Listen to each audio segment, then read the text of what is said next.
people. So I have some pictures that I want to share with you. This is the first one.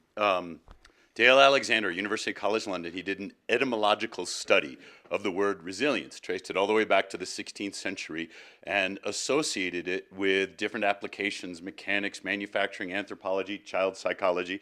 He traced citations to tell us where new applications of resilience, or the word resilience, came from others. And what I did was superimpose on this a color-coded idea of what our modern disciplines are. Where does engineering reside? Where does business reside? Where does natural science reside?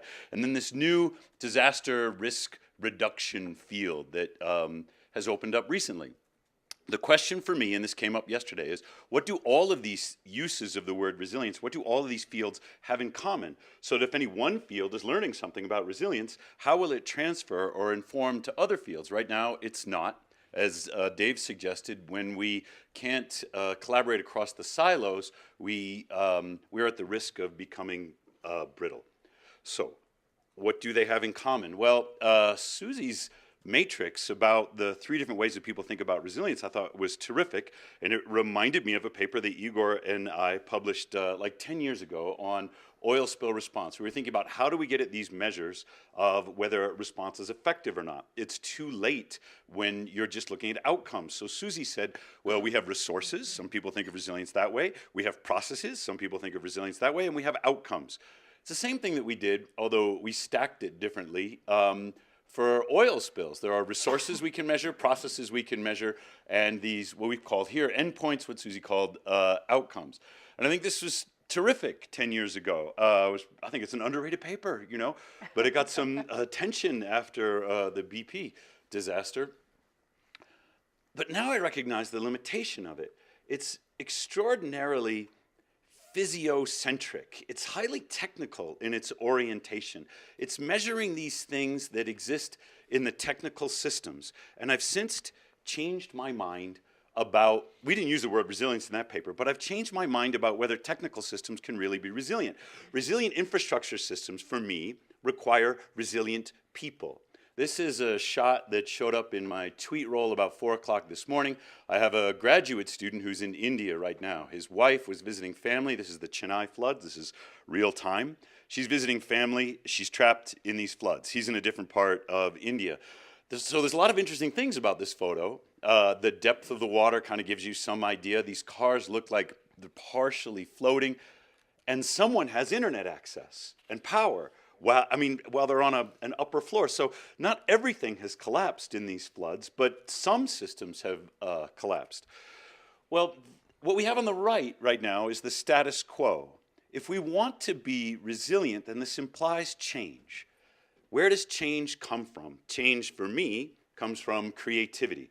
So we just submitted this paper with this figure in it to a special issue of organizational studies. And we're saying, well, how does creativity, this is the ideation, how does that create change in the world? And we were concerned in particular with businesses.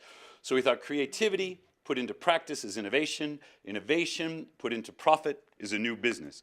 We were talking earlier today in the workshop about policy entrepreneurs, which I think is a really good modification of the idea of entrepreneurship, creating change in a policy environment or in a governance environment rather than in a business environment.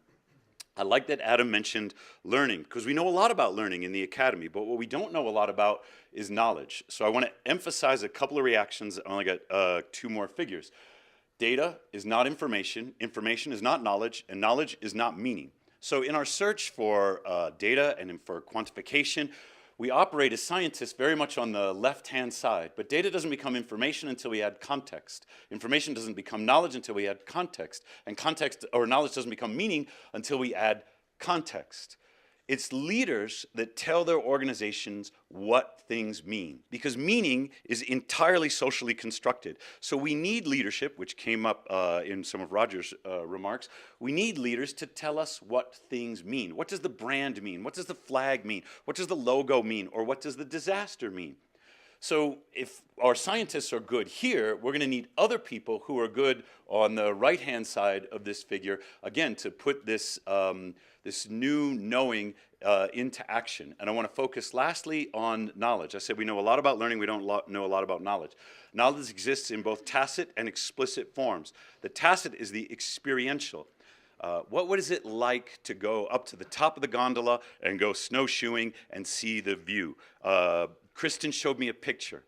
The picture is an explicit representation of that experience. But I haven't had the experience, so I don't have the tacit knowledge. All I have is the explicit representation. When we're creative, we get an idea that exists in the abstract. When we share it with other people, we're trying to convert our tacit knowledge to their tacit knowledge. And I don't call this process. The words up here from Nonaka paper, I don't know how long ago, but in business literature, that process he calls socialization. When we convert tacit to explicit, for example, building a prototype of the idea or a figure or a paper, that's called externalization. We go through this externalization, internalization loop as an organization learns about the new idea, and then finally, they put it into practice in explicit versus explicit. So I'm going to relate this to the workshop. We have these conversations about new ideas. We're socializing with one another. We create these figures and these tables, PowerPoint slides. We create explicit representations of the idea. As other people play with those ideas, we have our breakout sessions, we go from explicit representations back to ideas and back through explicit representations. When we get to combination at the end, we will have a paper. That paper will be a series of ones and zeros represented in a PDF. When we multiply that paper, we're going from explicit to explicit knowledge. That's where things scale, and that's where things can happen. So these are my synthesis reactions so far. Great. Thank you.